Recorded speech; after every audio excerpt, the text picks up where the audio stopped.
Hello, everyone. Thank you so much for being here with us on a Friday evening. I know it's been a long week. I myself am quite exhausted, as you can imagine. It's been a couple of weeks worth of planning, but thank you so much for being here and taking the time out of your busy lives to attend our event.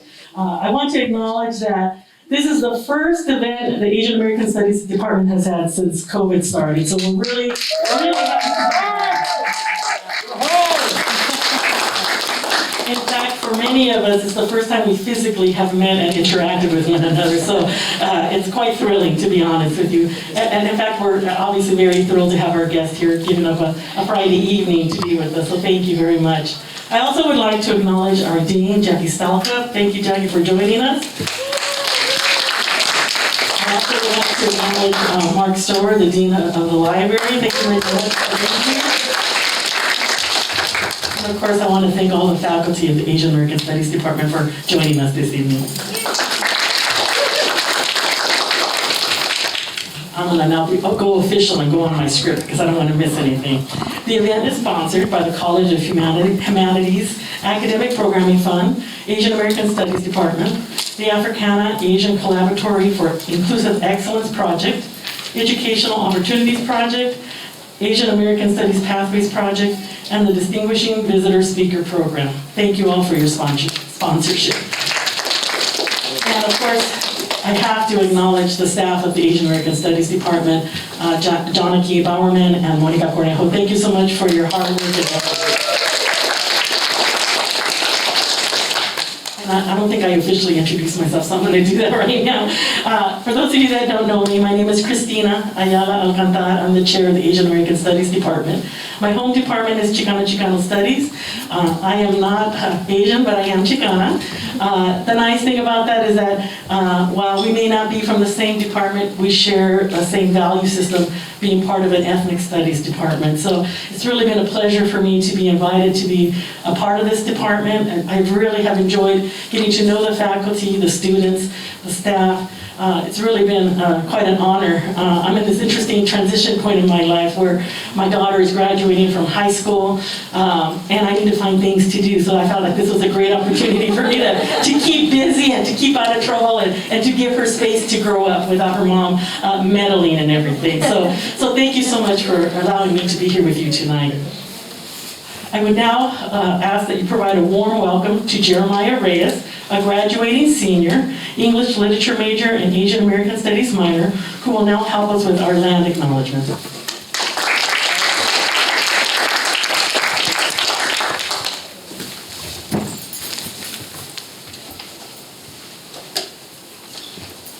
The poem is called A Land of Time. A land of time, a land we never owned, a land that was home to another, a land that should never be forgotten, a land of time, with a tongue but called home. People of the earth thrived on this land, an earth that is stretched in time, a land of time, with a Tatavians called home.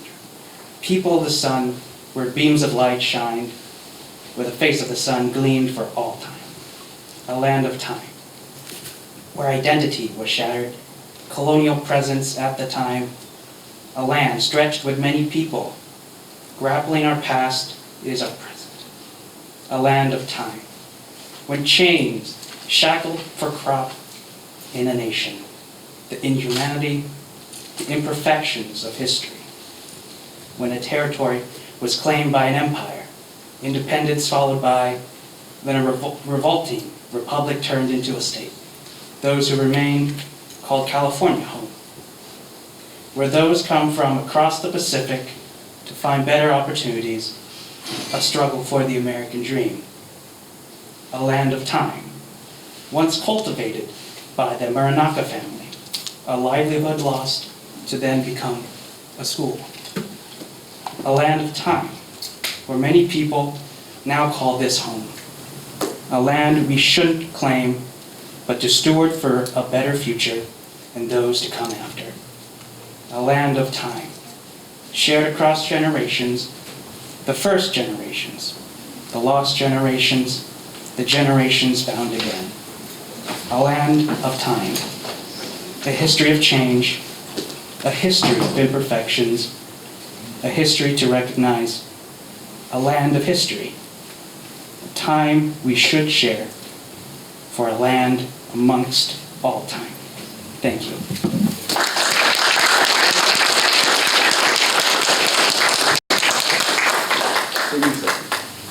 Courtesy of Arthur.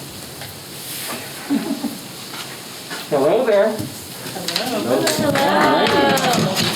Doesn't it feel good to be home? Doesn't it feel good to be home? My name's Alan Aquino, by the way. I've been around a long time, and that's all you need to know, really. We're going to begin our distinguished guest lecture. This particular portion of our evening, I want to begin by saying that time, in accord with Jeremiah's poem, time moves in a circular arc, and history is like a mirror. So 30 years ago, April 1992, I was a high school senior when what many then called the LA riots went down. I can tell you as a first-hand witness that so much accounted for in popular news reports and history books barely scratches the surface of what really happened during Saigon. Just as buildings in South Central Los Angeles and Koreatown burned down, so too did the swap meet at the in Panorama City on Havenhurst, while looters crashed and pillaged the Panorama Mall on Roscoe. What many of my peers remember most about the riots was the emotional atmosphere we endured, a persistent state of shock and rage, a dissatisfaction with the systems of government and law enforcement we depended on most, and yet were abandoning us when we needed them most. We were cynical, and many of us weren't sure about what even to hope for during that time. And then I enrolled at Cal State Northridge the following fall semester and connected with our Asian American Studies community.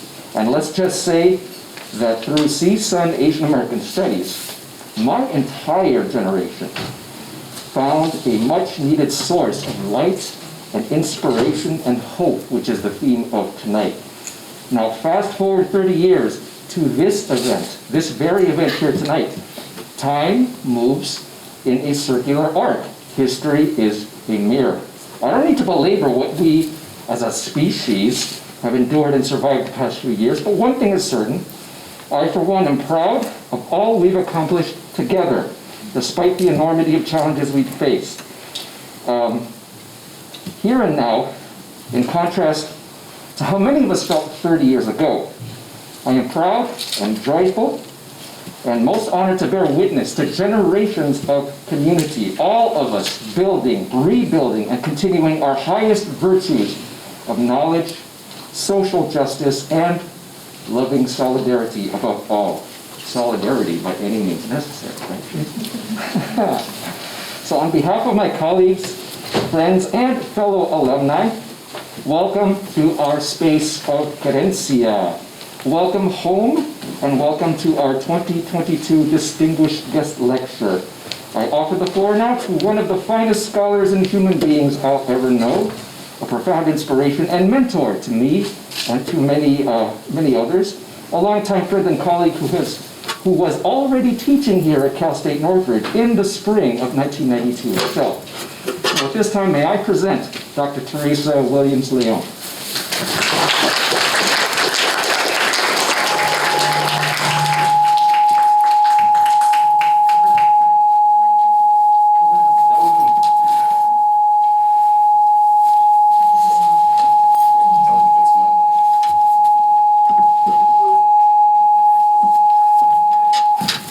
There we go. All right. 皆様ようこそ。レオン・テレサ・ウィリアムスと申します。Welcome everybody. I am Teresa Williams-Leon, and I am a faculty in Asian American Studies. So I wanted to share with you some of my reflections. 1992 was such a significant year for so many reasons. It was the 500th year since Columbus claimed his discovery of a place that had already been inhabited by human beings.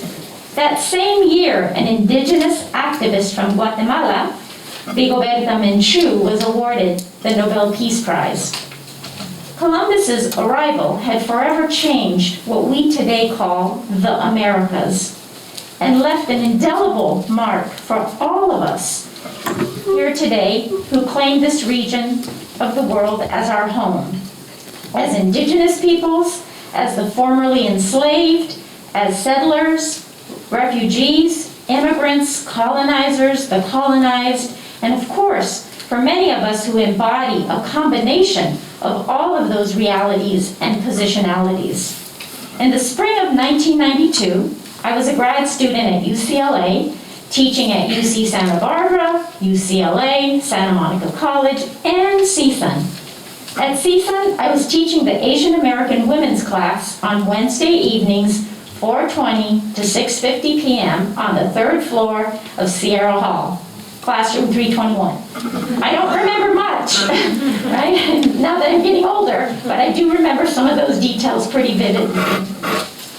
My guest speaker that evening was playwright Dr. Valina Hasu Houston, who is Japanese, Blackfoot Indian, and African American.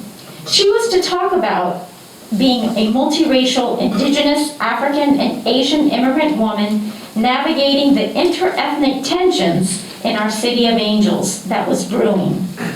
We had already heard, by the time we were coming to the campus, we had already heard the results of the verdict of the police officers who had beaten Rodney King to a pulp.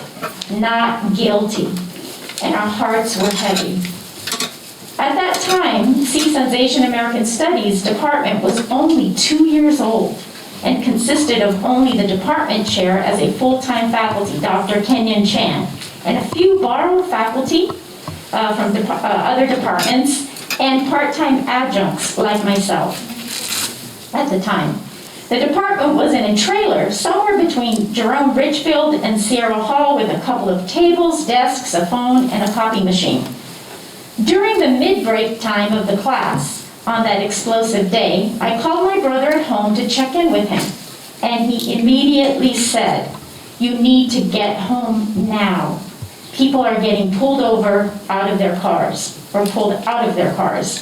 Before the class ended, when we ended early, we were able to discuss larger structural forces that were at work, the various sociological models like middleman minority, assimilation, internal colonialism. We talked about the Watts Rebellion decades earlier, the conflict between Jews and blacks, Korean Americans and African Americans, Latinos and African Americans, as well as the conflicts that were taking place in Monterey Park as it was transforming into an Asian American quote-unquote ethnoburb. And finally, together, we read Langston Hughes's timeless poem, A Dream Deferred. We did end class early and left the CSUN campus. The guest speaker had misplaced her wallet, and we had already gotten on the 405 to get back to the west side, and I didn't know the San Fernando Valley that well at that time. So I got off the freeway on Sherman Way, and we were driving through Van Nuys, trying to get back to CSUN. We were both struck at how the streets were eerily quiet and empty as the sun was beginning to set and darkness coming upon us. When we finally made our way back to the west side late that evening, we could see and smell the orange smoke in the air. Dr. King said, "A riot is the language of the unheard." When we finally realized, many of us of Asian descent, when we finally realized and learned the painful way that the very institutions that we learned were supposed to improve our lives and protect us are actually set up to fail many of us, and then mix in ongoing police brutality, economic and geographic dispossession, and interethnic tensions, as well as systems of privilege, we will undoubtedly continue to experience what Tomas Almaguer referred to as the slippage of racial fault lines, and I might add also the slippage of socioeconomic fault lines. And thus, we will probably continue to see over and over again these uprisings, unrest, riots. In May of 1992, 30 years ago, when all was said and done, over 50 people had died, over 2,000 injured, over 12,000 arrested, and over $1 billion in property damage resulted. 30 years later, here today, in 2022, the structural conditions that brought about the 1992 civil unrest have not improved significantly. In fact, some people might say it's gotten worse. However, the hope and promise we hold on to are the alliances and solidarities we have forged and keep building with one another, like we are doing today, together. Thank you.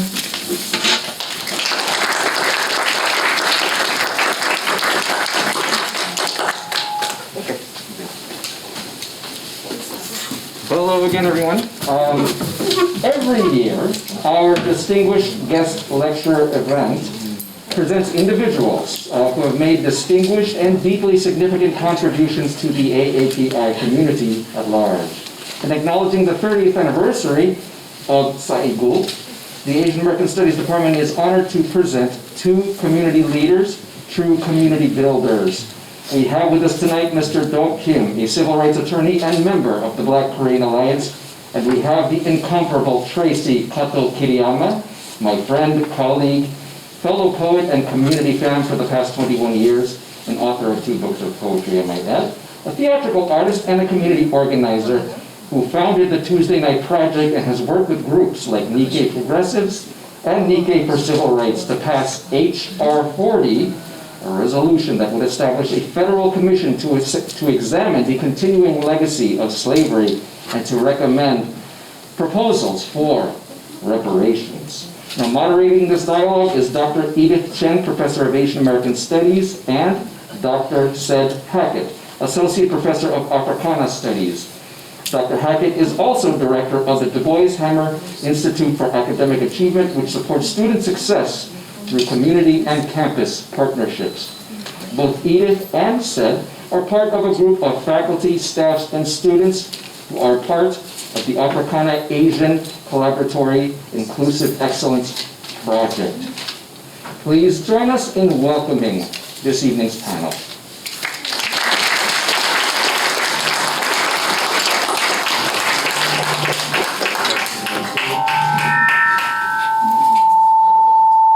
Hear me? Yes. All right, well, good afternoon, everyone. This is not my mic, I turned it. but I'm supposed to give the footnote version of my experience. I got here in 1991 football scholarship. Let's turn this one off. On a football scholarship. I came from eastern New Mexico, but from before that, I was a Ventura College, community college student athlete. And I got here in 1991 of the spring, and I remember March 3rd, when we saw on video, on TV, Rodney King being beat by 4 officers. It was shocking for us and my fellow teammates. Fast forward a year later, as we were looking at the verdict with the 4 officers in Simi Valley, because they moved the trial over to Simi Valley, and they got the acquittal. We didn't know about it. We were in practice, but as we were changing, we were finding out about it. And most of my black teammates were from LA, and so they were headed out. I lived actually right on Roscoe and Reseda, and I had a roommate named Troy Strange, and we were talking about developing some type of coalition all throughout called the Black Student Athletic Association. And I was taking Pan-African Studies classes at the time, and they were building up our racial pride and uplift. And there's this one quote that I always go by, which is, and it's an African proverb, until lions have their own storytellers, tales of the lion hunt will glorify the hunter. And we just ran with that. And this is the time where we're thinking about the storm at Valley State and all these things, and looking at how students were at the forefront on some of these protests on campus and things. And so we protested. We made noise. There was a lot going on. I remember walking home I had a bike then, but I was walking home for some reason. And there was unmarked cars, roaming the streets at night. And they were like, "What are you doing? There's a curfew." We had a 9 o'clock curfew. And there was a little fear, but there was a little nostalgia and excitement as well. And so we made demands. We wanted to make it a more equitable place here. And it was just an interesting time. And now here we are, fast forward 30 years later to the day. It's just amazing. And now I'm a faculty member talking about this stuff. It's just interesting and how, the man upstairs works. I do want to give a shout out to Glenn Omatsu, one of my mentors.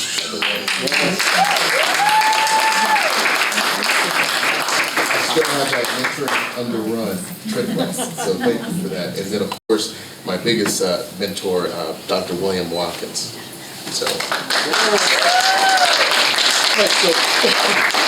So that's the footnote version. Let me introduce Dr. Do Kim. Do Kim is president of the K.W. Lee Center for Leadership, a nonprofit dedicated to providing Koreatown youth with the tools and opportunities to become future leaders. So for over 25 years, Do has trained thousands of youth to use community organizing to empower themselves and their community. Do was a member of the Black Korean Alliance, a coalition of African American and Korean American community leaders dedicated to resolving conflicts between Korean American merchants and African American customers. So let's get right into it. Do, can you tell us a little bit about yourself, your family, and your experiences leading up to the 1992 civil unrest? Okay. Can everybody hear me? Yes. Okay, wonderful. So, I'm an immigrant. I came to Los Angeles at the age of 3 from Korea. I came here with my family, my mom, my dad. I had a little brother that was 1 at the time. We settled in Koreatown. We lived in a 1-room apartment for $100, and that was where we lived for a while.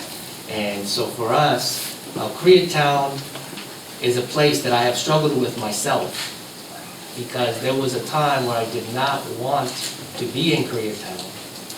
Because for me, I saw so many struggles from my parents. The struggles that I saw from my parents, my mom, when she first came here, she worked in the garment industry, making clothes for $1 an hour. My dad worked in Linwood at a gas station, and he worked the night shift. So we didn't have daycare, they just night shift and day shift. And then also, after that, my parents, they were in this, they made pottery, and we would sell it at the swap meets. So my little brother and my mom would go down to the Rhodium swap meet in Gardena, and I would wake up at 5 o'clock in the morning to go to Costa Mesa swap meet with my dad. So this is on the weekends, this was our work, this is what we did. But for most of the time, my mom and dad, they worked at a hamburger stand. My dad was the cook, my mom was the waitress, they worked for somebody else. And so I grew up eating a lot of hamburgers and hot dogs. Like if I wanted to go out and play basketball, I better eat that before I go. So I had a lot, I really believe that I'm a hamburger connoisseur now. Just all out and see how good they are. Shake Shack and all the others. So that was my life growing up. But for me, living in Koreatown,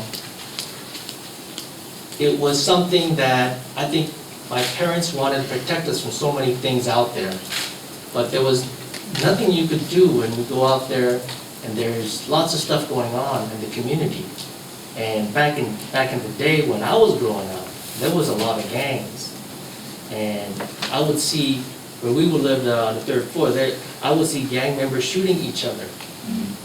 Running after each other, not with a little pistol, but with a semi-automatic, shouting, "I'm going to kill you." And they would see that on the news. I would see the 5-story apartment across the street, right across the street, Korean man jumping off and committing suicide. I still remember his sound, his yell to this day, even though I was little. The apartment next door, I would hear so much domestic violence. The father beating and leaving his family. And so these are the sounds and sights that I see growing up in Koreatown. So for me, I really wanted to get away. My school was one of those schools like, we didn't even have a cafeteria. We had the truck come by, stop, leave, break time come, stop, leave, same thing. The first thing that the dean of students told me when I went to high school, the first day, had all of us in the auditorium, we did have a basketball court. He said, look to your left, look to your right. When you graduate, one of them is not going to be there. That was the first thing he said to us. And he was actually right about it. 53% of my 9th grade class graduated with me. And my school was, I'm used to going to school with mostly minorities.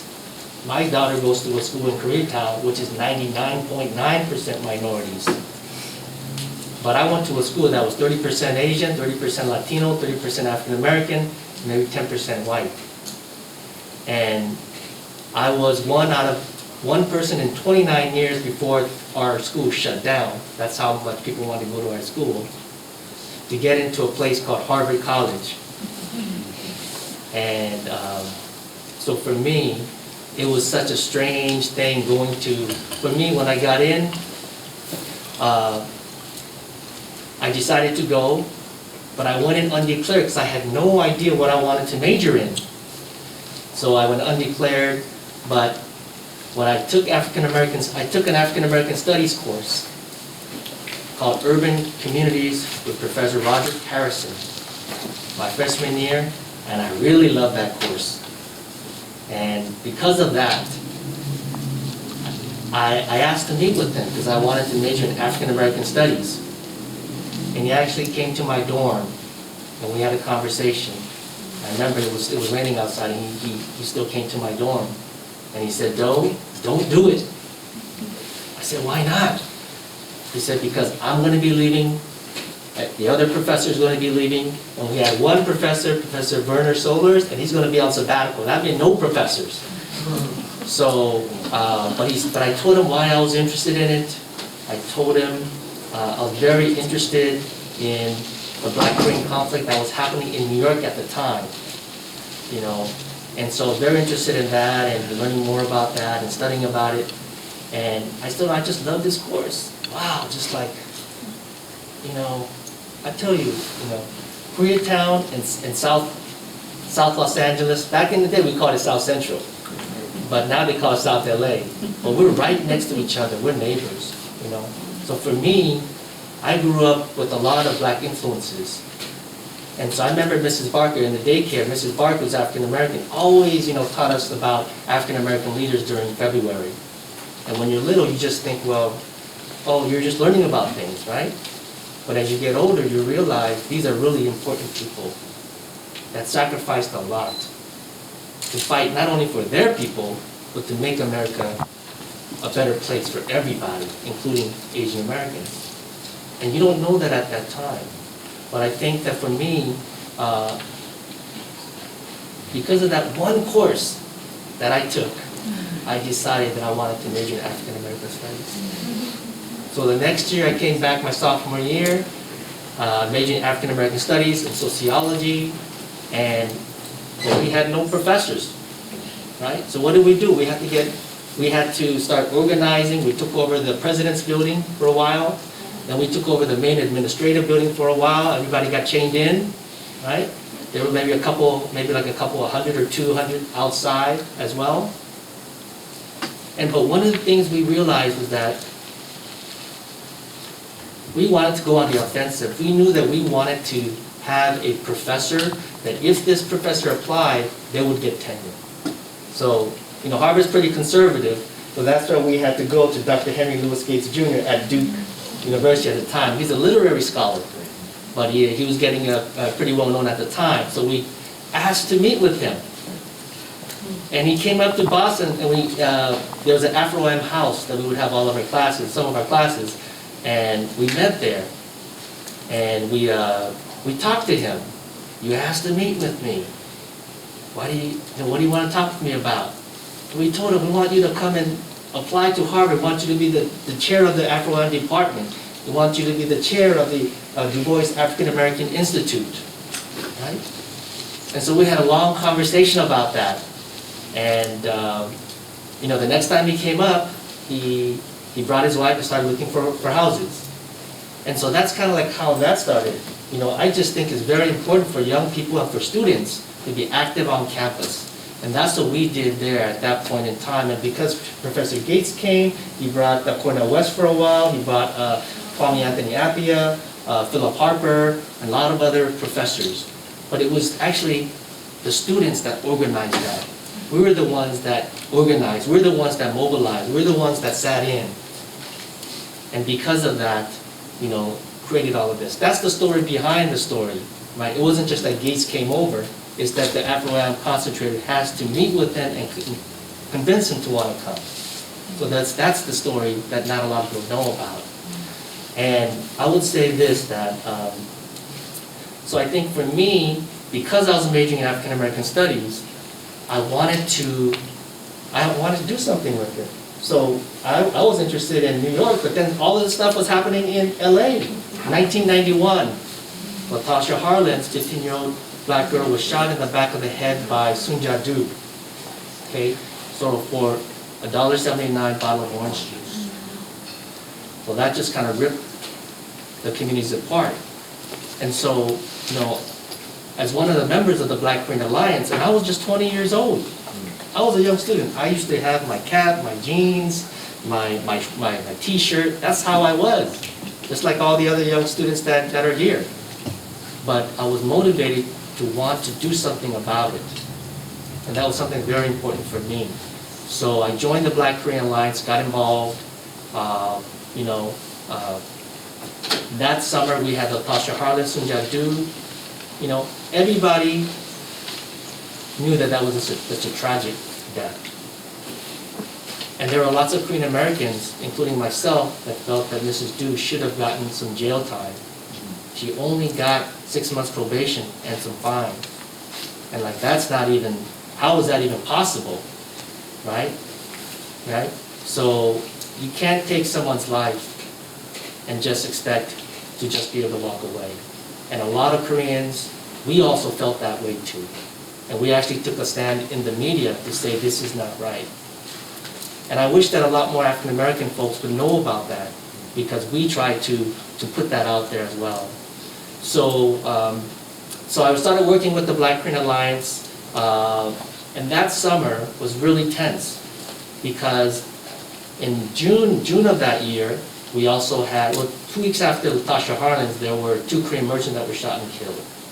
And then 2 months after that, in June of 91, Lee Arthur Mitchell shot and killed Tessan Park. And what happened in that situation was that Tessan Park came from the back of the store and saw that Lee Arthur Mitchell was trying to rob the store. That's what he says. Mrs. Du was at the counter, okay? So he shot him. And so that was, in some ways, erupted, because now there was a 100-day boycott of that store. And so with Latasha Harlan's, everybody knew it was tragic. But here it's like, well, which side are you on? So there was a 100-day boycott led by the Brotherhood Crusade, and on the Korean side there were other organizations that were trying to keep that store open. So now they're kind of pitted against each other. So, and there were about 5 or 6 firebombings that summer. So as a young student who was only 20, this was what I got involved in. I didn't expect to get involved with this, but I didn't back away from it.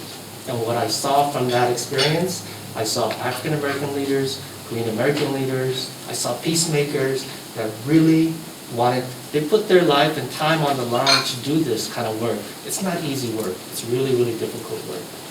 But I saw them, and those were the people that inspired me to want to work in the community and to do more, which is why if I didn't have that experience when I was 20, I don't think I'd be doing the work that I am now.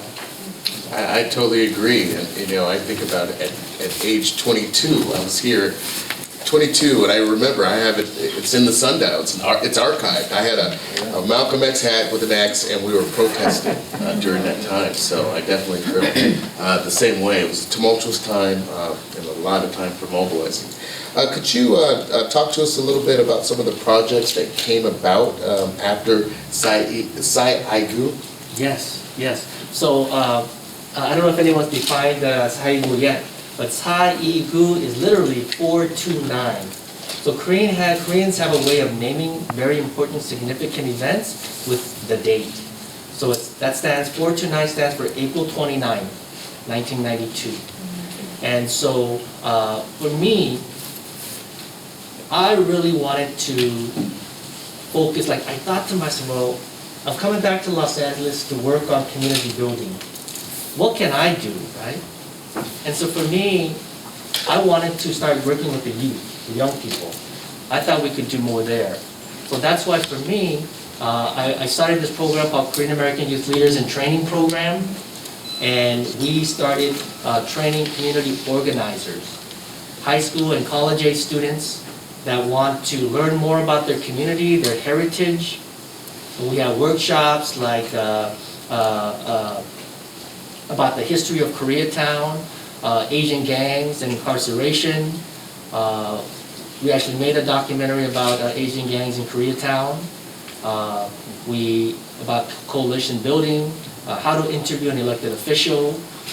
So those are kind of like some of the trainings that we did that we're really trying to teach young people about the issues in the community, like voter empowerment, about domestic violence, about racial and economic justice issues.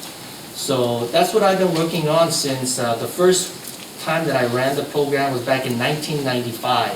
So from 1995 all the way to now, we've been running that program.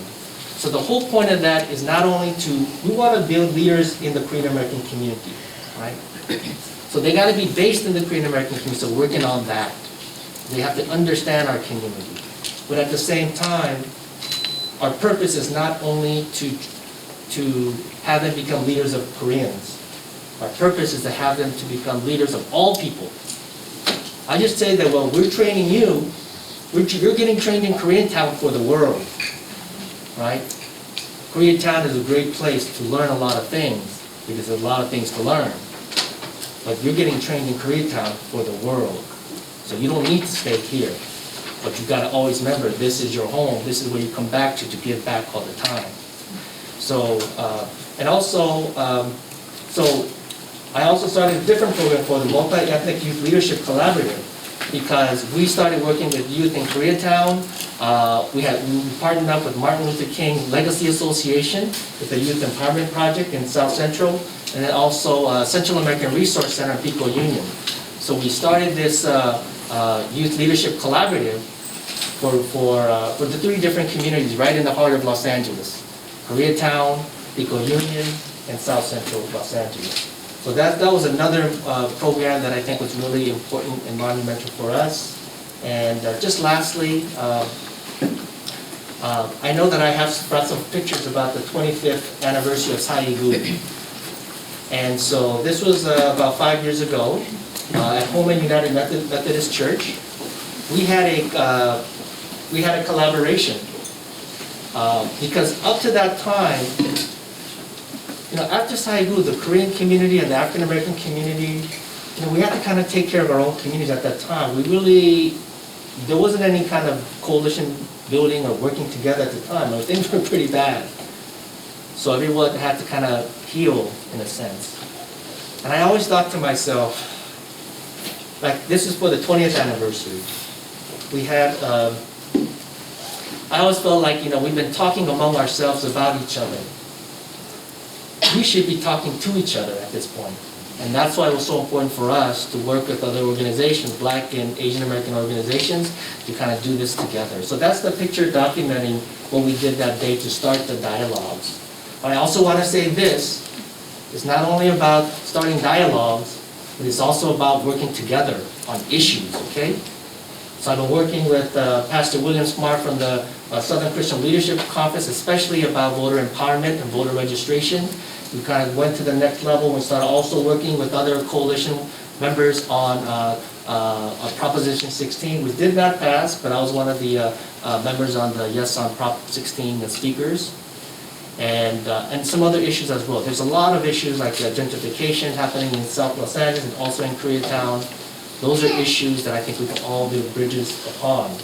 But I wanted, yes, so I'll stop there for now. Okay, yeah. Is that the end of the slide? Yes. Okay, so we're gonna go ahead and shift a little bit. Thank you for that. That was fascinating. Let's give them a round of applause.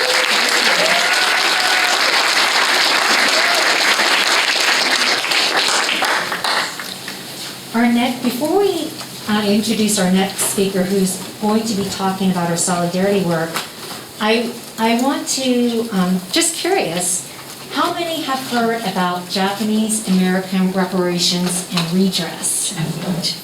Okay, we got some, okay, but not everyone knows about this. So I think most people know about Japanese Americans being incarcerated, being interned during World War II as a result of a Presidential Executive Order 9066. Well, there were hearings that took place across the country to review the facts and circumstances resulting from that order. And so what we are about to show, just so there's some context to our speaker's work, you're going to be looking at some of these hearings about Japanese Americans testifying about those dark days. And what you're also going to see are the allies that also testified and stood by Japanese Americans. We can run that footage. Thank you.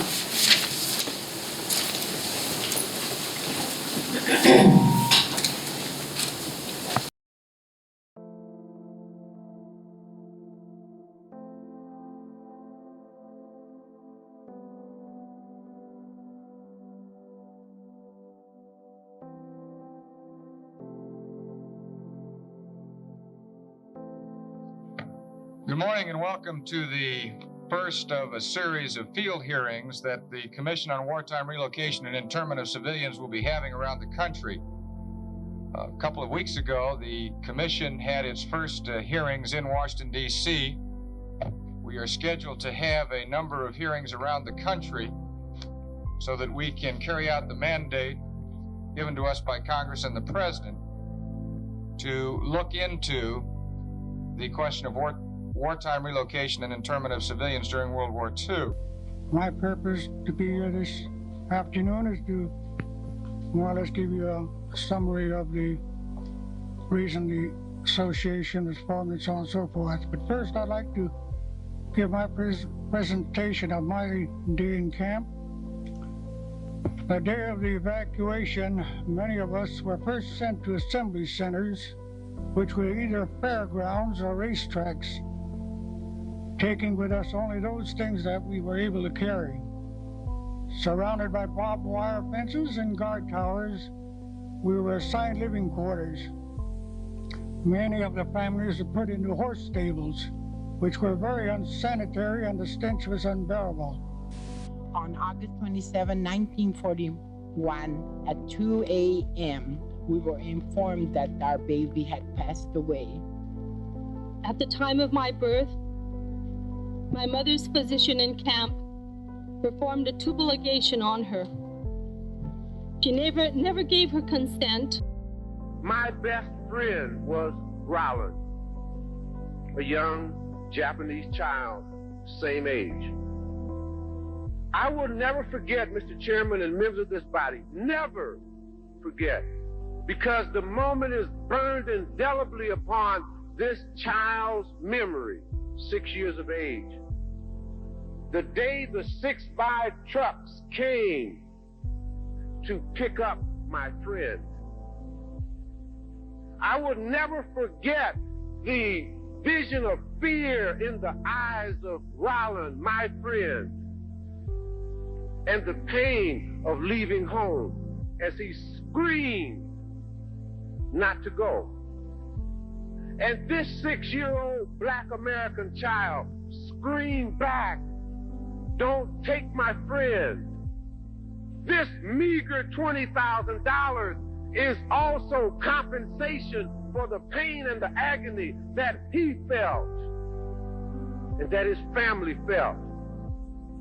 This meager $20,000 in 1942 terms, $2,800, is also compensation for the thousands of dollars of personal belongings that were strewn on the streets on 10th and Wood Street in West Oakland in 1942.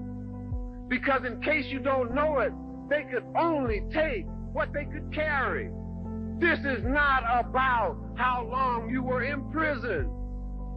It is about how much pain was inflicted upon thousands of American people who happen to be yellow in terms of skin color, Japanese in terms of ancestry.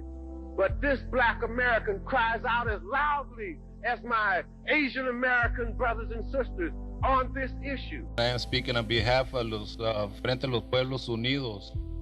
We're an organization based in the San Fernando Valley fighting for the rights of Latino peoples. And I would like to put it on record right now that we in the Frente believe that the Latino people will stand behind the Japanese people for reparations.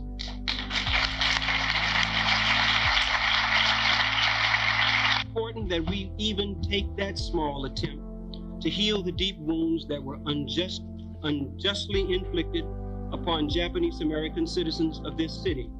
But no matter how painful, no matter how shameful it is for us to admit that this city caused fellow Americans untold harm and suffering, we must make these apologies and acknowledge the wrongs that have been committed. It is an opportunity for us to continue to learn and to sum up this collective experience and to channel the anger and pain into a fighting spirit that demands reparations. Thank you. And most importantly, we strongly call for direct monetary compensation to each victim of the concentration camps. This is a historic and significant event. Any compromised recommendation will be a compromise of justice. Thank you.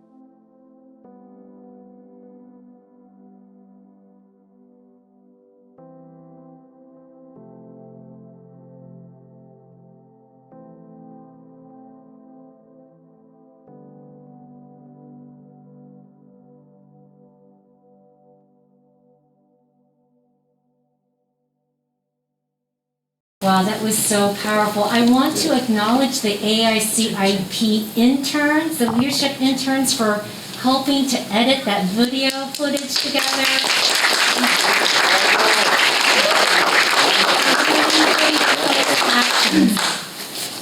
Anyway, thank you for that. Okay, so I want to introduce Tracy Kato Kiriyama, artist, performer, author, who's done so much work in the community in terms of community building, community organizing. Much of it is through art. She's a member of Nikkei Progressives and NCRR, and she is working. She's going to tell us a little bit about her work and what it was like growing up. And yeah, thank you. Thank you so much. Oh man, that was so well done. That video was so great. It's like totally makes me want to go off script and like just ditch this whole thing. Read you a poem about my grandpa, but that's another time. So hi everybody, thank you so much for having me. I'm going to just run through a really brief intro and sort of maybe talk a little bit about, we started with kind of what I do now, and I kind of want to work backwards actually, but I want to just give a brief intro. Some of my identifiers, my pronouns are they and she. I'm a multidisciplinary artist. I'm a queer pansexual unicorn, so hello to the family inside the house. Third generation Los Angelino. I'm a cancer survivor. I was diagnosed in 2016. After treatments in 2017, I've been cancer-free for 5 years now. So shout out to everybody for this great environment. I identify as an artivist, as an artist organizer. I work with different groups, including Tuesday Night Project, which I'll talk a little bit more about, Nikkei Progressives, Vigilant Love, and I'm a longtime supporter of the Okaidi LGBTQ network. I'm a daughter and granddaughter of survivors of Manzanar and Tule Lake. These were sites of American concentration camps. And that's not to be confused with the euphemisms of internment centers and relocation centers. It's also not to be confused with death camps, the Nazi death camps that often have used the euphemism of concentration camp. I have a few slides just to kind of like start in the present with my love for people. I do this work because of people. Community grounds what I do and why I do it. So some of these pictures of partners in crime in the poetry community, in the current reparations struggle. My life partner there with me who is shy about me sharing that photo of her winking, but I love that photo. Kathy Masaoka, who you heard a little bit of in the video just now, is my longtime mentor and who I call my Sansei BFF. Taz Ahmed, Teresa Heath, just different folks that we're in the struggle together, and we see our struggles as connected, even if they are different and distinct. And it makes me, on the next slide, it takes me back over 20 years to a program called Summer Activist Training. And folks, some who are no longer with us in this photo, so a good friend of ours, John DeLauro, I just have to always say his name. He was a big influence on me in my early days as an activist. But he and Aki Soriano and different folks from Thai CDC and Kiwa and NCRR, they put on a program called Summer Activist Training, and it really grounded us as young folks in process, in power mapping, in ways of working together, in ways of working across communities. And that program changed my life.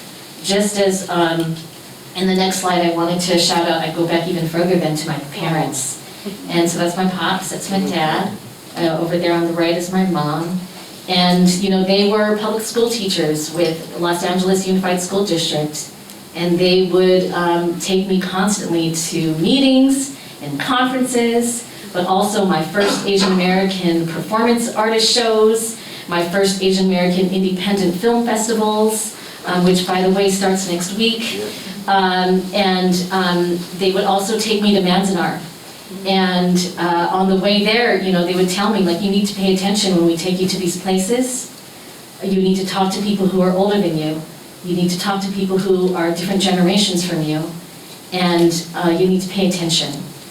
And when I was around 10, 11, 12, they had me help them organize buses to Manzanar. And I acknowledge tomorrow that every April, the last Saturday of every April, is the pilgrimage to Manzanar. So this year is virtual yet again, but hopefully next year we'll be back in person. Thousands of people come, all ages, generations, communities, walks of life. I totally invite you to join us. We always take a bus with Vigilant Love, and it's an amazing trip that we make with young Muslim and Japanese American youth who are our future leaders. So yeah, I think a lot about my folks because they told me, you need to think about your education outside of the textbook and outside of the classroom. And they said this to me as school teachers, right? So George Kiriyama, Iku Kiriyama, I'll say their names, they started this thing called the Japanese American Historical Society of Southern California in the early 80s. And so they'd always have meetings at our house. My mom, she's a great cook, and she would never do potluck. People would always say, oh, let's bring food, we'll potluck, right? And she'd be like, no, I'm gonna cook. She'd cook all this food. And people would come over, and I'd kind of be sitting around, I'd listen in, I'd sometimes hear what was happening with their presentations. They would do a lot of in-services for teachers, so they were always planning these things, these events, these educational moments. And so I think really because of them, they opened the floodgates for me to thinking about history and storytelling and language. My mom was my first English teacher, Every summer, she would have folks over in our living room, and instead of, going to summer camps or whatever, we would have English class in my mom's, at where we lived, in my mom's living room. And, so they instilled in me a love for language and storytelling. And the fact that history is not boring, right? History is not a boring subject. It's a fascinating, really incredibly, inherently important one. And they also introduced me to people like NCRR, Nikkei for Civil Rights and Redress. And those folks became my village. They became my elders, my big sisters, my big cousins, and really expanded my mind into joint struggle, right? Our history of joint struggle and the Third World Liberation Movement, and really totally changed my whole life there too, right? So next slide, I just want to talk a little bit about two influences. Oh, it's very pixelated. Well, maybe that's a good thing, because what I'll do is encourage you. You're not maybe meant to see this photo, because we're meant to be in person. We developed this, I think, some of the things that were really important to me as a young artist in college, as a theater artist, but also as someone dedicated to Little Tokyo, at a time where Little Tokyo, well, hands in the air, who's been to Little Tokyo? Who likes Little Tokyo? Love it. Pretty great, right? Lots of hands. If I asked this question 25 years ago, there'd be a lot of people who would not have their hands up, because it wasn't a place that people hung out at after dark, really. There were 3 places open, And so, we were invited by the community to try things as young artists, because they felt like we needed to contribute and make something happen and bring young people in. And so, we were a bunch of people who needed a space. We didn't have money to have our own theater, right? We were working with musicians. This is at a time where Hotel Cafe was not actively booking Asian American singer-songwriters and bands, right? And so we needed a place. And Little Tokyo Service Center said, hey, come and use the space for free. Free is like a magic word for artists, right? And so we're like, okay. And they're just like, just heat up, fill up the heat tanks, and then you just go. And Bill Watanabe, who was the director at the time of LTSC, he told me much, much later, on our 15th anniversary, I believe, he said, at the time I thought y'all were gonna do it for 2 years and then just go away, fade away. And, but we didn't fade away, and so next year we're celebrating our 25th anniversary. Yeah, So maybe the next slide won't be pixelated. It brings us back to then where we started. There we go, great. With those commission hearings. At the same time that I was doing stuff in Little Tokyo as an artist, I was also working at the Japanese American National Museum, and later at LTSC, and JAN was having this exhibition, and they, on this little teeny monitor, they were looping videos much like what we saw at the beginning, and it just stopped me in my tracks. I stood there for, I have no idea how long. I just watched it over and over and over, and that was another pivotal moment for me, I think, as just a human being, as an artist, as an activist, because I saw these folks that looked like my parents and grandparents and community members who were mad. They were angry, they were emotional, they were articulate, they were eloquent, they were so smart, and they were saying these things in public. They were talking about the psychological impact of what they and their families experienced 4 decades before, and they were breaking silence together as a community. And the other thing that I took away from that also, other people showed up. We did not win redress on our own. We couldn't do it on our own. Like you saw in that video, so many other folks, Ron Dellums, that amazing testimony. You can watch that on YouTube in full. But also Mervyn Dimely, who introduced the first the first pair of legislation in support of reparations for Japanese Americans. The Congressional Black Caucus showed up, right? And the United Farm Workers, right? ACLU, other folks. So that was the other thing. The meaning of solidarity and the relationship that really, all the relationships that mattered, right? And still matter to this day. So, yeah. Was that fast enough? Was that That was great. So, can you tell us about your solidarity work with the Global Black Reparations and and HR 40? Yeah, absolutely.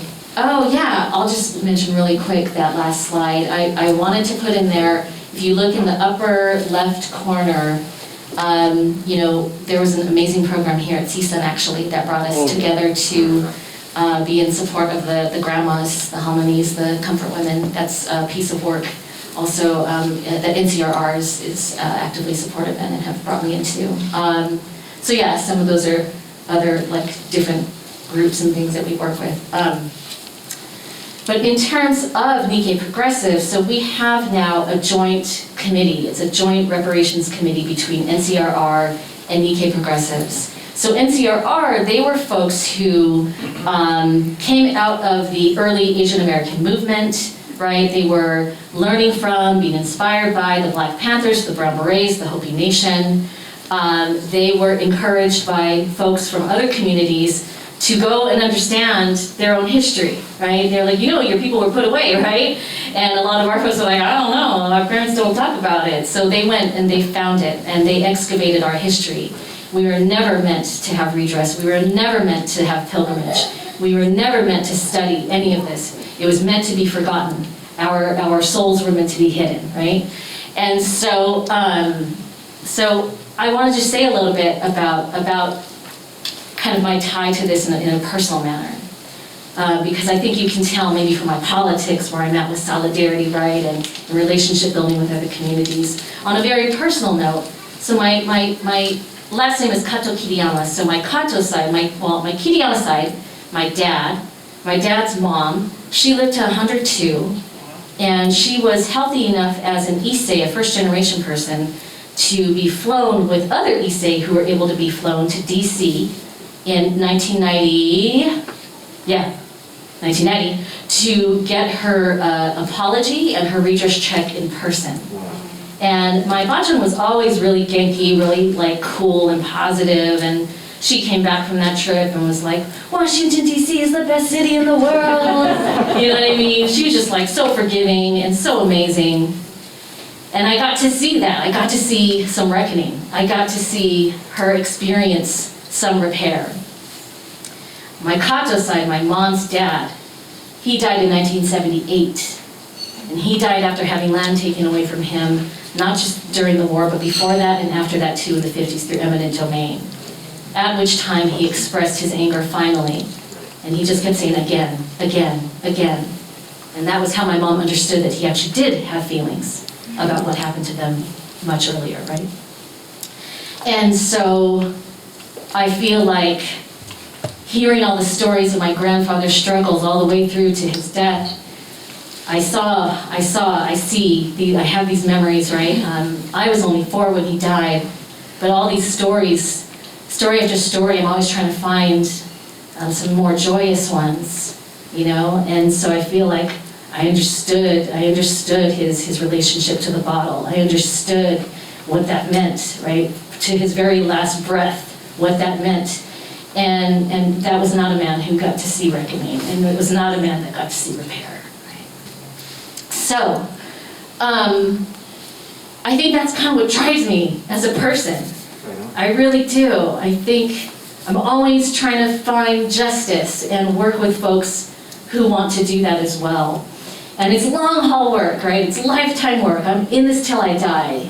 And I want to work till I die. I love my work. And so with all of these influences around me, right? My parents, NCRR, we knew that NCRR folks were getting older, and we had to respect that we can't always, and anytime there's a crisis, be like, what's NCRR gonna plan? That's why we started Nikkei Progressive. So it's multi-generational. We have a really solid core of people from the age of early 20s into their late 70s who are all on the coordinating committee. So we struggle, we sometimes don't get each other, but we go through it. And I think we've come to such a great place in our work. We have different work areas. We do work in immigration, which really brought us together in the beginning, officially. We work on issues in Little Tokyo, and things that are happening there, and we work in reparations. So some of these awesome folks that you see up here are our leaders, our people. Most of our organizing, it's been totally virtual. We were so happy. Dreesen, who you see up in the right-hand corner, is my partner in crime, and they are with Human Rights Watch. They run the national program for reparations for Human Rights Watch. And we were able to host them for Day of Remembrance this year and actually break bread in person. But yeah, we do so much organizing online. But the good thing about that, it allows us in our own coalition to work with people from Seattle and Portland, Brooklyn, Chicago, right? And all of you, potentially. So, yeah, do you want me to say a little bit about, or we're gonna come to the Week of Action later? Yes. Yes, okay. So basically HR 40, not sure if you're familiar with that, but basically it's a commission to study and develop proposals for African Americans reparations. And it was introduced by John Conyers over 33 years ago. And it's been reintroduced in every Congress. But this is an unprecedented time because we are now at over 200 co-sponsors for the bill. And we have, I think, somewhere around 220 committed yes votes. But even with all of that, the House leadership refuses to bring it to a vote. So now we're at a point where we're shifting focus and demanding that Biden creates a commission by Juneteenth of this year. So that's some of the work that we're doing, and we'll talk more about ways to get involved, yeah? Yes. Okay, cool. Thank you so much, Tracy. Well, Tracy, I think you have a connection with one of the pioneers of Asian American Studies in this room, Professor Glenn Omatsu. I was wondering if you could talk about your relationship with Glenn Omatsu. Yeah, I would love to. I'm honored to do that.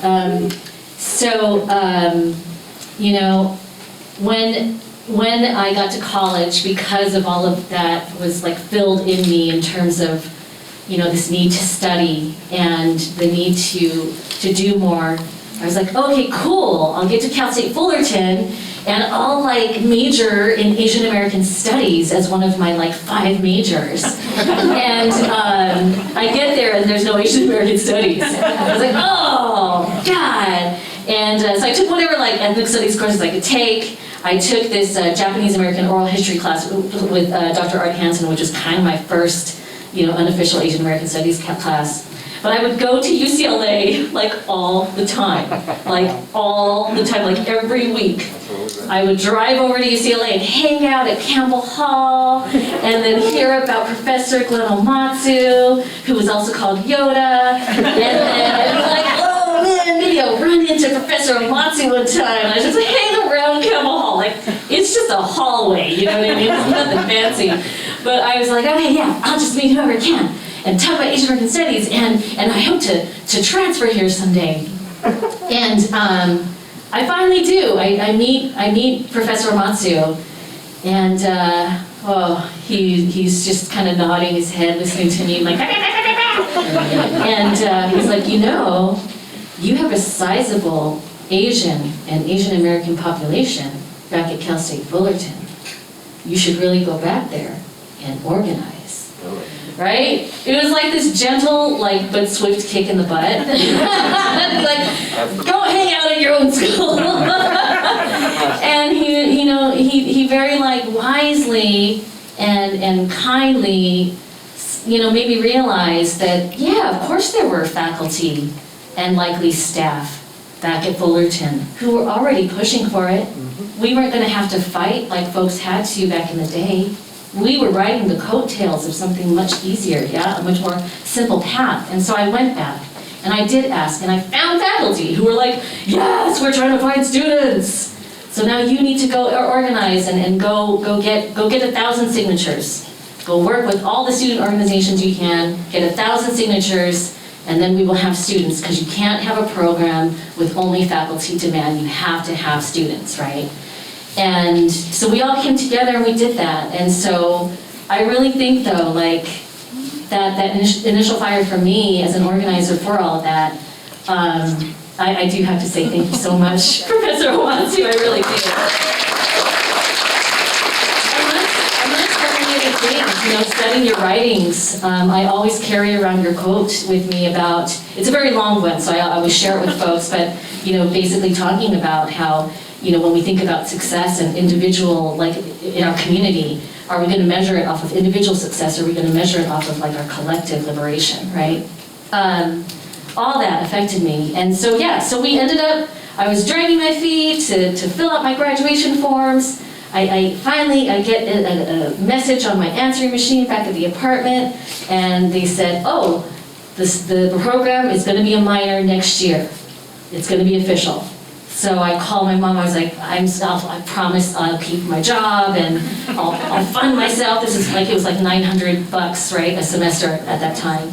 So I was like, I'll do it, I gotta stay. I have to stay a 5th year, I have to graduate with this. So yeah, I was able to graduate. I was the first to graduate with the Asian American Studies minor in 1996. But yeah,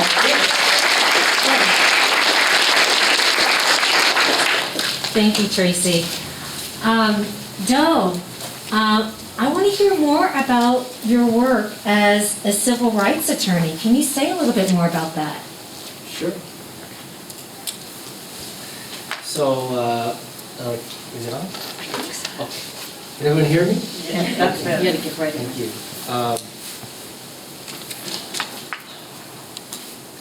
You know, when I applied to law school, my personal statement was actually a letter to my father. And the picture that you saw there about me and my dad outside of his hamburger stand, that was the picture that I glued onto the second or third page, because I wanted them to see. So that was what I sent, a letter to my father. And I talked about, you know, all the things that I remember about him, how he tried to raise me growing up in Koreatown, you know, how he was unemployed when I was in college. I had to work, you know, 35 hours a week to stay in school. And then why I decided to come back to Koreatown after high school to do community building. And right now is the time for me to go to college and to be a public interest civil rights attorney. And so for me, you know, fast forward to now, after a lot of struggle, you know, I have my own civil rights law firm, and of course it took a long time to get here because I didn't have any mentors who were Asian American civil rights attorneys. Now probably maybe one Korean American civil rights or Asian American civil rights attorneys in Los Angeles. And so I love the work that I'm doing, but it took a long struggle for me to get here. So for me, I do civil rights work, I do police misconduct cases, prisoner abuse cases, I have wrongful conviction cases, I sue the United States government when they violate people's rights. I do all types of employment discrimination cases, harassment, retaliation, wage and hour, and international human rights cases. So that is the work that I do. So one of my cases that I have right now is Mr. Vicente Benavides, and he was incarcerated at San Quentin Death Row for 27 years for a crime that he did not commit. And several years ago, the California Supreme Court granted his habeas petition and let him out. Said that he was convicted based off of false medical testimony, and all the doctors that testified against him, that yes, he's the one that did this. They said that they all recanted their trial testimony. They sent declarations in to this habeas saying the prosecution only gave us some of the medical records, but not all the medical records. And if they gave us all the medical records, we would have never testified that way because it's not even physically possible. So that's why the California Supreme Court granted that habeas, and now we have the civil rights wrongful conviction case right now. I hope that he's already about 70, and I'm hoping that he can kind of stay alive so we can continue to prosecute this case, which is going on right now.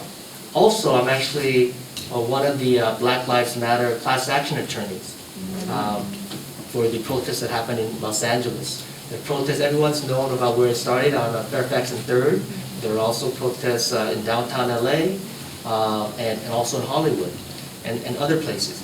But this is a class action that was brought in terms of the arrest class, and then also the excessive force class as well too. And there's always attorneys coming in and out, and one of the attorneys actually, Jorge, actually passed away recently, but maybe about 15 attorneys that are representing all of the class members. And I am one of those attorneys, and I'm the only Asian American attorney. We have one African American attorney, my friend Olu Orange, who's also in my same building. And we also have Denise Castella, who just got on board just about a couple months ago. And she's right now, she's the only Latina on that, representing the class action. So I mentioned that. I mentioned that because just like every other field, you know, all the other attorneys are white. And so most of the class, you would be amazed that most of the civil rights attorneys, even though they're representing people of color mostly, not all, but mostly, most of them are white attorneys. There's nothing wrong with that. But we also have to make room for other minority attorneys, civil rights attorneys, right? So I see that need there. Because what happens is this: if you have a white civil rights attorney, what happens is that the attorneys that feel comfortable with them will gravitate towards them. And they feel more comfortable with certain kind of attorneys.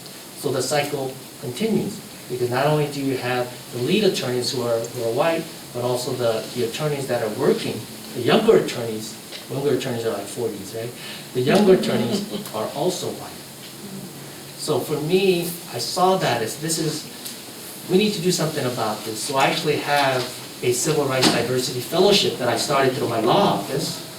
And I started it at UCLA School of Law to help, to give an opportunity for minority law students to have an opportunity to work at a civil rights law firm. Because the only way that you're going to know whether this is the kind of work you want to do is if you have an opportunity to work there. Because that's what happened to me. I worked at a civil rights law firm. I was sitting in the back when they were having a trial. It was for an African-American truck driver, a discrimination case where there was a hangman noose someone had placed in his locker. And I was watching the trial and I thought to myself in my back of my mind, maybe someday I could be a civil rights attorney.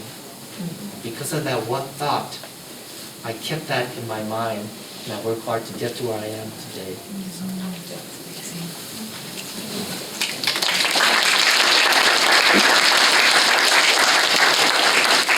Wow, and thoughts are living things, right? Yes. This is fascinating. I'm so inspired. Tracy, can you say a little bit about the reaction from the African American community, what it has been in your work with HR 40? Okay, sure. Thank you. Is this good? Okay, so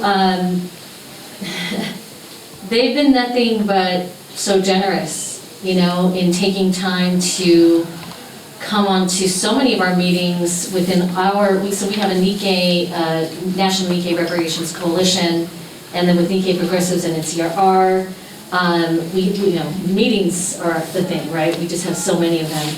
And I'm also part of the HR 40 Coalition, which meets every Wednesday, but we've asked them, many leaders in the movement, to come into our meetings and spend time in conversation and education, and also just relationship building, right?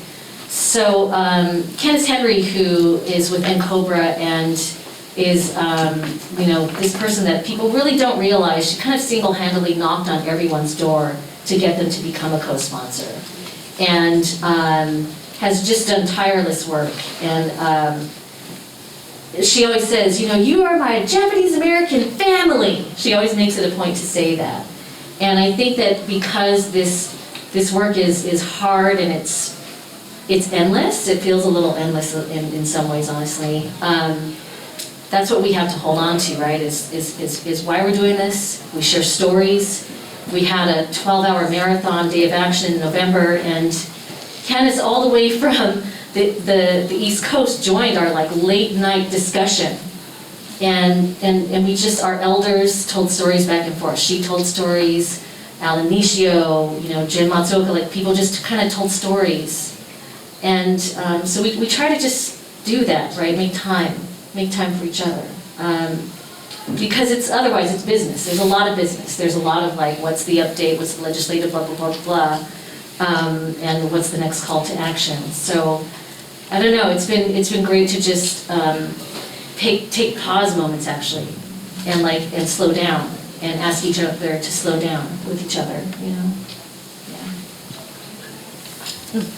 Thank you. So this is our last question for our speakers. Although I wish I could just hang out with y'all like for on and on. It's just been so amazing and so inspiring. Yes, two. Oh, two. Yes, two. I'm not pointing to my chair. That's right. So on that note, what is the one thing that we can do to help support your work? There's never one thing. Oh, I can't help myself. Can I just really quick? I will get to the main thing. But next week we're going to have a Tuesday night cafe, which again is that art community series I talked about. It's going to be virtual, so from wherever you are, you can tune in. So we're coming back, and we're going to come back live eventually. Next week is the beginning of the Los Angeles Asian American Pacific Film Festival, the visual communications. The reason why we have that footage from 1981, why that footage exists and is archived. VC also does the tireless work to put on this amazing festival. It starts next Thursday. Please come out.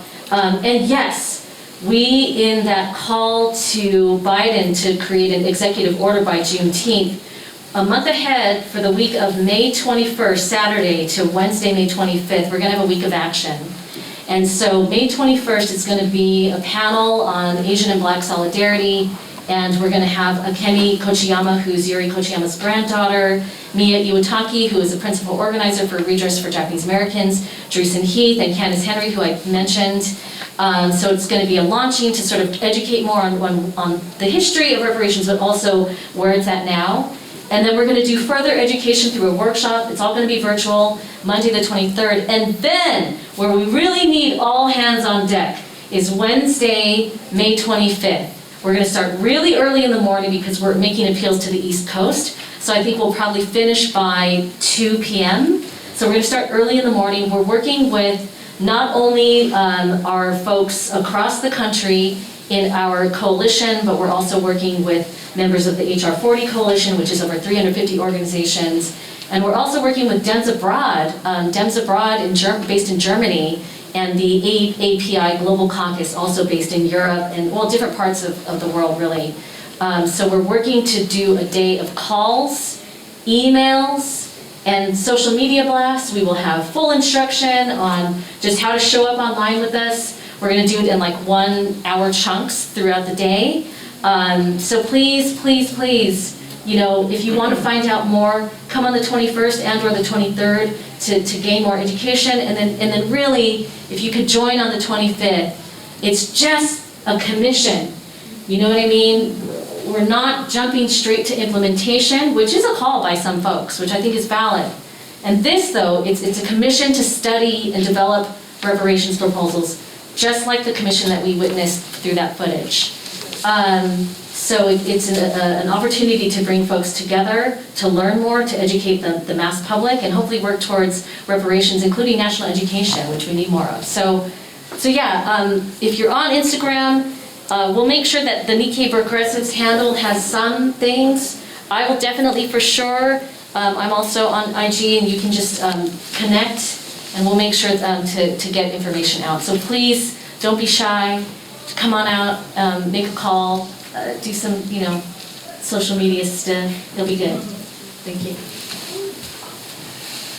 Okay, I also, since this is probably the last statement, I also want to give a shout out to Professor Glenn Amatsui, just a pioneering professor in Asian American Studies, and also a longtime supporter of the KW Lee Center for Leadership. And I know that Professor Amasu and also KW Lee, and KW Lee, they have a great connection together. So I really want to thank Professor Matsu for his support over the years, I think I'm gonna take my entire family. I want to go to that Manzanar trip next year. Okay, yeah. I've been wanting to go, talking with Mia, but Yeah. I would like to say, well, our center, we have a community organizing program, internship for high school and college students. And I know that we've had some CSUN students participate in our program. You don't have to be Korean. The last CSUN student who was here in our program, his name was David Contreras in the social work program at CSUN. Yeah. And so we welcome everybody. Okay, so we welcome African Americans, Latinos, we have Mongolians, Filipinos, Chinese, Japanese, whites, everybody. So anyone that's interested in, we don't have a CSUN student this summer, so I'm hoping we can have something. So you're welcome to apply. Our application is on our website. You can download it, and so hopefully spread the word. Because I think CSUN, as I've been to here a couple times, just seeing the energy and the vibe and the political consciousness of the school, it's so amazing. And I think we want to build on that for the students. So I hope that some of you will participate in that program. We can spread the word. And you can always get involved. I would say this, sometimes I've heard some people say, when I become successful, I'll give back to the community. And I think that's a trap, because by the time you become 40 or 50, you're still not as successful as you thought you would be. That's how I felt. I used to work, in college, I used to work at the program of nonviolent sanctions, and Doug Bond, and he was 40, and he said, Joe, when I was 40, I thought I'd be really successful, but I'm not there yet, I'm so behind. And when I got to 40, that same conversation came to me, and I'm like, oh boy, I'm really behind. So I say it's a trap, because even if you become successful, and you've never been involved with the community, why would you ever give back? Right? What would you give back? How would you do it? You don't have any connections to the community. So to me, I always talk to the students. It's so important for you to start giving back now and to be part of the community and part of the struggles, part of fighting for social justice. And especially for Koreans, because we were involved with Saigu. This was a time where you had the collision of Black liberation movement and Korean immigrant survival. They came together, and the media pitted Koreans and African Americans against each other. And so we knew that the elected officials, the police, no one came to our help. So for us, it is so important for us not just to live good lives and to contribute to this country. It's incumbent upon us, because of that Saigu experience, to fight, to leave a legacy of social justice. And I think that is where I'm trying to take our young people today. And I really hope that all of you, all the young people here, get involved with just KW Lee Center or Nikkei Progressives or any of the organizations, nonprofit organization, that you feel that maybe this is an organization I want to get involved with. It doesn't even have to be Asian. It could be at the African American Cultural Center. Dr. Karenga, who was the executive director there, he's the one that founded Kwanzaa. It could be at the Black Workers Center, if you're interested in workers' rights. It could be at Cadre. They focus on education. It could be at Central American Resource Center. They work with youth, but they have so many programs, immigration and other types of programs for people. And so I would say just get involved with an organization or an issue that you feel is important to you, and I will guarantee you your life will be so much fulfilled. Even though it is hard, because it's a lot of work, and we go through a lot of self-doubt at times, like, why am I doing this? But in the end, looking back all those 30 years, since I started doing this when I was 20, like, wow, not only have I given a lot, but I have received much more. And I have great relationships with people that I have met along the way. So I think that is one of the secrets in life. Not to just focus on yourself, but to focus on others, and focus on justice, focus on fighting for it.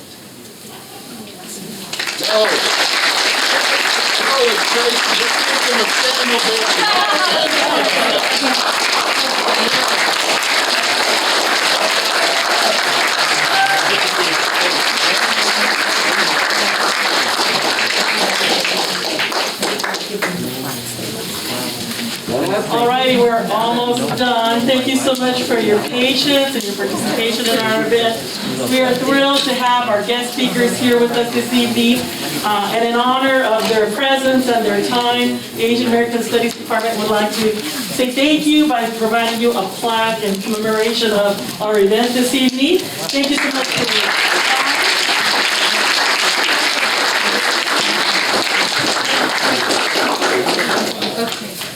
We need you to take off the mask. Yes, because if you might get it. Trying to get a good picture here. All right, here we go. Thank you.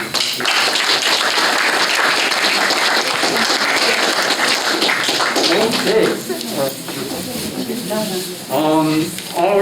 Our distinguished guest lecture event is just about at its close. Before we officially conclude this portion of the evening, happy to announce that one of our speakers, my fellow poet Tracy Kato-Kiriyama, has recently published her latest book entitled Navigating Without Instruments. For those of you who are book nerds or poetry lovers, it's one of the most life-changing texts you will ever get your hands on. Please look out for it, it's brand new. And to add to my mentee and soon-to-be former student Jeremiah, who gave our land acknowledgement, I want to take an opportunity to let everyone know and to give a shout out to the Muranaka family, the very Japanese-American family whose farmland is where Cal State Northridge was built. This land was taken by eminent domain shortly after the war, such that the San Fernando Valley College, later named Cal State Northridge, could be built in 1971. So consider that a second acknowledgement. This concludes our evening. I do ask all guests, upon exiting the room, we're going to be exiting stage left through the double doors there. We're in the process of transitioning to yet another event, so once again. And our distinguished guest speakers will be hanging out in case anybody would like to talk with them and network with them. But this concludes this portion of our event. This concludes our distinguished guest lecture series. On behalf of my colleagues and our distinguished guests, thank you all for attending. Good night.